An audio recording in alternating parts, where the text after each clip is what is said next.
Logan Paul. Yo, okay, Logan Paul bad. Karma is finally here. So it has been 3 years since Logan Paul and KSI launched their hydration beverage Prime, and despite their lightning in a bottle start, the last 2 years have been filled with controversy after controversy, from alleged forever chemicals in their products, to countless lawsuits, beef with the most famous soccer player on the planet. Bro, didn't Messi? Okay, no hate to Messi, but this nigga obviously copied their shits. It's literally obvious. Mars, they both saw, yo, this shit was going nice. Maybe his managers was like, yo, it's going nice. Yo, why don't we just take the same design, just, add just one more extra little color on it, and boom, make it our own. Since almost seen bottle. So it has been 3 years since Logan Paul and KSI launched their hydration beverage Prime, and despite their lightning in a bottle start, the last 2 years have been filled with controversy after controversy, from alleged forever chemicals in their products, to countless lawsuits, beef with the most famous soccer player on the planet, and currently an extreme downfall of Prime sales all over the world. Now the future of the once extremely overhyped drink is in question, and what was once viewed as the next billion-dollar company to be acquired by the likes of Coca-Cola or Pepsi has now diminished to the clearance rack at your local Walmart. So what exactly went wrong with Prime, and will they ever be able to climb their way out of the hellish inferno they have entered in the last 365 days? Let's take a deeper look. So when Prime first came out, its hype train was driven directly by Logan Paul and KSI. Oh, bro, when you drink it, you're gonna come, bro.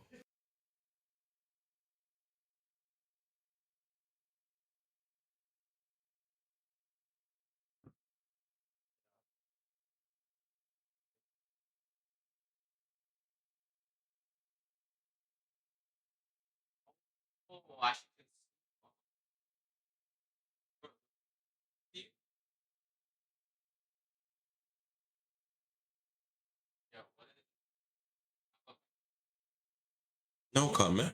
No comment. Whoa. That's how good. No hate to Logan Paul and these guys, bro. I tasted that shit. It looks like tasted like just Gatorade with extra sugar. All it tasted like. Just put fucking Gatorade and just let's say an extra spoon of sugar. Yo, that's exactly what it is. Exactly. That's to the T. It is, bro. Instant ejaculation. And it has been made clear in the years following that this brand is everything to them, especially Logan Paul, who has stated on multiple occasions that his overall goal in life is to become a billionaire. When do you guys just say fuck it and just... The honest answer, when we both hit that B. I'm out this bitch when I hit that B. I'm out. And you're gonna see it unhinged, unfiltered. Yo, I can't wait, Jake. And in his head, Logan saw Prime as the fastest way to get there. Basically, the plan was to build Prime up as a worthy competitor to the likes of Gatorade, Powerade, and Body Armor, hoping to achieve enough market share in the category to get acquired by one of the big boys. Inshallah, things go the right way. We're headed one direction, and that direction is to become the legacy brand that will be taking a massive chunk of the market. Which would obviously leave both Logan and KSI, who are said to have large shares in this company, with hundreds of millions to billions of dollars in their exit from Prime. Dude, when you try to disrupt well-established industries that have big heads already at the table, they don't want you to sit at that table. Because that means you're taking money out of their pocket. For that to happen, Logan, who is rumored to own 20% of the company, would need a $5 billion acquisition to occur. We all know that Logan will stop at nothing to promote this product, being seen absolutely everywhere with it, and even using the hype of his wife's pregnancy to indirectly promote it, alongside his at the time new product Lunchly, which also coincidentally features a Prime beverage. And of course, we have our snacks and our energy drink, none other than the greatest meals in the world. Lunchly, of course, we have the turkey, cheese, and cracker stack. Also the Fiesta Nachos, my personal favorite. Love. But honestly, it seems like no amount of promotion or... While your wife's pregnant and shit and about a in labor advertising it, see, that's W marketing, but like, still. Is that what you really want to do? Collaboration in the current day is going to save Prime at this point. Like if the company were a rocket, it would be nosediving straight into the ground on a free fall. Like I'm saying, Prime is going backwards faster than Megamind's hairline. Going in. Megamind. All right. What the? Yo, I knew it was big, but I did not know it was that big. What? You see, he's Nigerian. How the fuck, yo? This was the experiment. Someone from someone from like his what's it, descendants? No, descendants no. Someone from his descendant where fuck I don't know if this descendant or descendant whatever. His grandpa was probably Somalian. His grandpa was definitely Somalian, or he had. I don't know. He had to be. Maybe his grandpa or the one before that was definitely Somalian. Like, ain't no way. Or he just adopted. He might be adopted. There ain't no way you're Nigerian with that big ass forehead. Shit is literally popping out like fucking like a whole balloon. Shit pop. Is that even normal? Oh my days, bro. Look at it. Yo, I don't think dreads is for him. I do not think he needs hair transplant or some shit. What the heck? Dreads is not for him. These niggas needs to go back and wearing his bandana and stuff. Should get like a beanie or a durag or something, or some different cap, something to hide that. Oh my days, bro. I know he's definitely been getting bullied since he was a kid, but like still, it is what it is. Bad any publicity is good publicity. Forehead grew larger. Bro, are these forehead jokes just going to be me for the rest of my life? Yes. Now, to truly understand the fall of Prime, you have to understand the decline in its popularity across the pond over in the UK, where the sports drink has reportedly lost 90% of their profit year over year, going from £3 million to a measly £300,000. Now, I will note that this number can be really deceptive when gauging a company and its overall health, because obviously expenses can vary from year to year. But the revenue, on the other hand, is where Prime should be absolutely horrified. We already knew that last year the sales in America were down by over 50% in the first half of 2024, but now it has been revealed that their revenue in the UK is down 70% from 2023 to 2024. To be exact, they're down from £112.2 million to £32.8 million.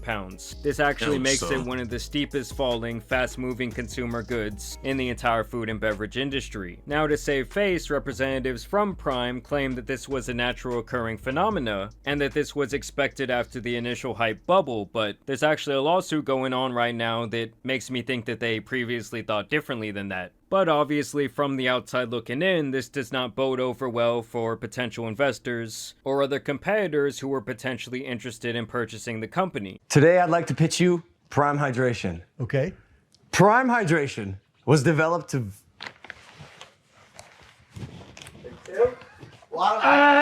Because when their threat of eating into your business starts going away, why would they want to catch that fallen knife when they can simply continue on with their already existing brands in their portfolios while Prime kills themselves quarter by quarter? Like, why can't this be the next Gatorade?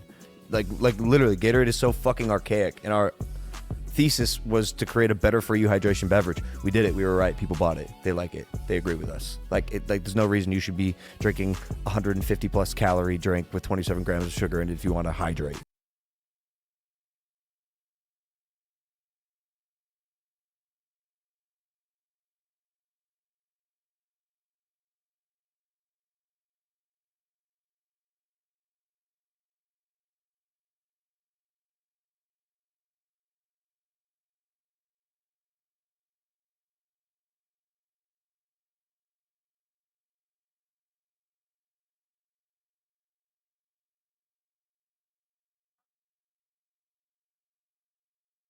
That's insane.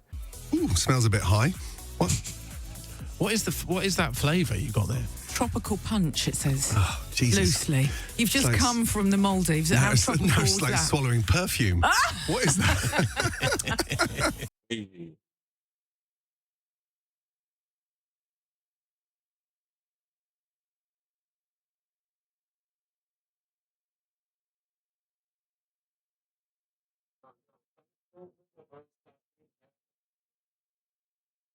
When you compare their rise This. Yo, see, they should sue Gordon Ramsay, bro. I'm joking, they shouldn't, but like, shit.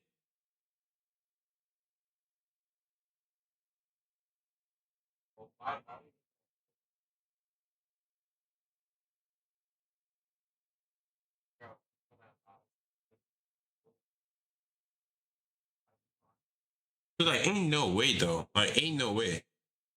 You guys said it tastes like perfume. eventual decline to a drink like Body Armor, which was purchased by Coca-Cola, you can really see why Prime is not attractive to these companies in its current state. Body Armor spent 7 years growing more and more every single year before Coca-Cola purchased 15% of their company in 2018. Basically, when this happens, the acquiring company has looked through the numbers, and they agreed to pour gasoline on their fire through their experience, industry connections, and of course access to proprietary resources. Especially in this industry, the bottling manufacturer they own that gives Coke brands an insane competitive advantage. Well, this is a big opportunity for Body Armor because they're now going to be within the Coca-Cola bottling system. It's a 1-2 punch from Coke. After this partnership, they really lit the world on fire, with 180% overall growth in their sales from 2018 to 2019. And by 2021, that number had doubled yet again, and that is when Coca-Cola purchased the remaining 85% of the company for the full buyout. Meaning almost every year since their inception, Body Armor grew by at least 50%, and in some cases over 150% before they were completely acquired. You know, to buy a minority interest, put them in the put it in the bottling system, kind of like a test to see what we can do with these bottlers, and the rest is history.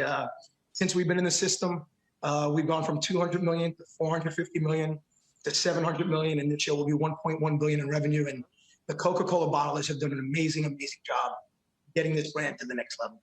And obviously, when you are scaling up with more and more product being sold, you start getting things done at cheaper prices per unit because you are purchasing massive quantities from your manufacturers. And this is where Prime is really screwed, and some of you may remember they are even facing a $67 million lawsuit from Refresco Bottling Company because they allegedly backed out of a deal due to what I saw as fears that they would not be able to fill the quotas of this manufacturing contract. Meaning Prime no longer felt that they could sell enough product to justify the agreed upon number that would be manufactured when sales were still high, and in that case they would owe the manufacturer tons of money for these unfulfilled orders they allegedly agreed to.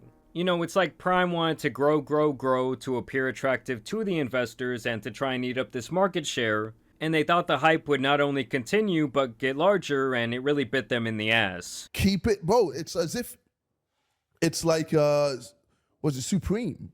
People want That's it, what bro. it feels like. It feels like a hype beast product. Bro, people It is don't want to throw it in the bin. And if we're to scale out even farther, where Prime really screwed up is having a lack of direction for their brand, and never making it stand alone from these two clowns. Obviously, off the bat, it was driven by the pair, and the market Besides them more, like, just get like models and other people to just put on themselves, you know, all this crazy shit.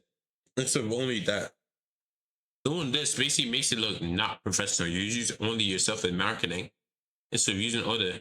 that this was a limited supply product that everyone needed to try, even creating some sort of underground black market in the UK for kids. Local families we talked to said the craze sparked a secondhand market in some schools, with students reselling single bottles for a profit. Maybe young children might feel like, because it's colourful, you know, it's bright, they might think, oh yeah, that looks so cool. I just think it's because famous people are like... Yeah, the influencers. Yeah, like influencing it, and like everyone believes them. But at this point, they have oversaturated the market with countless products and flavors, and pretty much everyone who wanted to try the drink has already done so. It has also been noted recently that people who do buy Prime on a regular basis are buying less of it on average than before, meaning even their established returning customers are getting fatigued or aging out of their product. I mean, honestly, guys, when have you ever seen an adult drinking Prime since it came out? Like, the only time I see the drink in general is in massive quantities piled up on some sort of clearance section in my local grocery store, which obviously kills the consumer's perception of the brands. It is the simple psychology of supply and demand. Like, if you're seeing them all out there, like, oh, no one's buying that shit. They really just failed to make it clear whether this drink was for an athlete at a game, or a child at their school lunch, or something healthier an adult can drink. So let's get to the formula again and kind of round this out. So we have, again, the basis of the whole thing is essentially that this is not an actual electrolyte formula, rather it is a potassium drink with sucralose. That is what it is. Like, that's the purpose of Prime. It is something that you can drink on a daily basis as a enjoyable drink. That is what it is. It's not a actual performance-based, athlete-focused electrolyte blend. It is something that you could sip on in class, walking around, whatever, that is nearly void of calories that taste good. The entire company thought that they could build themselves up on celebrity endorsement and shady marketing, while, like I said, never really making an effort to try and make this product stand alone from these two clowns. And to me, a good company never needs to put down a competitor to prop themselves up. But that is all that Logan Paul and even Mr. Beast, who has tried his hand in similar food and beverage I've not heard anything about Lunchly since. markets want to do. Alright, we'll start off with the Lunchables. I'm not hearing on Mr. Beast, but like, I've not heard anything. All right, now about we're trying Lunchly. Come on, we're not buying Yo, even Lunchables commented on this shit, bro. it all, but ours is way better. The hydration beverages that are on the market right now are like either A, not good for you, B, taste like shit, or C, are archaic as fuck. Gatorade's been around for 15 years, has 120 calories. It's so high in sugar, it's fucking garbage. Yeah, man. Why has no one effectively made a drink that is actually better for you and is affordable and tastes good?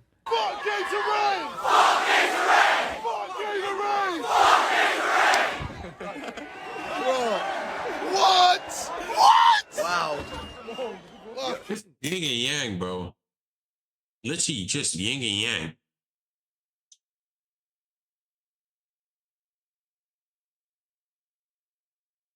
Yo, the UK shows up. Holy shit. Like, compared to, you know, all our competitors, we're just destroying them. By doing the wackiest shit. Though. Yeah, like we got in Prime mascot costumes and shadow box. Bro, you know, when you ever gonna see what Gatorade do that, or Powerade, or these other competitors? To me, it's just a very tacky way to market and attempt to make your product look superior. And to make matters even worse, over the years, various health professionals picked apart their claims of being the superior, healthier sports beverage. If a parent came into my doctor's office, I would not recommend that their child drink this for lunch. Prime, oh my god, I'm about to get so much hydration. No, this is garbage. I'm gonna tell you exactly why Prime doesn't rehydrate you. It is not optimal for hydration. Liquid IV with 11 grams of sugar compared to Prime's 2 grams. Liquid IV has 870 milligrams of electrolytes, and the Prime stick has 871 milligrams of electrolytes. And Now it's intentional. Look, we're this much better by 1 milligram. This is not the same stratification of electrolytes. So when he lumps them together as if it is an electrolyte is an electrolyte, it's like, do you know the composition of sweat that even comes out of your fucking face when you're exercising, bro? I don't think so. I think you think that this is all the same. And for you to go at Liquid IV, ready to like chop their head off when you don't even know what the difference is and why it would be useful to maybe have some sodium in there, is actually kind of laughable, to be honest. At the end of the day, I really do think that Prime just bit off more than they can chew. They obviously cut a lot of corners, expanded way too far, and really lacked the experience to make their ascension a smooth They should have stayed. ride. I say they should have stayed local first. Instead of just branching out to different countries like that. Because like, you have to become a first thing, you have to be like become a very good domestic business first. And you have to learn the cultures of like different places, so you can, you know what certain countries would like to drink, or what certain people would like to drink, so you can make brand the like products based on that, the culture around like a certain place. I learned this in business class. You learn, the culture about around the certain place, yeah. So, which will kind of help you in a way. Think about it. The culture, you can easily create products that usually they should have just tested the waters. You drop like instant. I don't know. It's just tested the waters though. For just creating a massive amount of products and just sending it around, that does not create demand. So kind of oversaturation. But sure. It is what it is though. But anyways,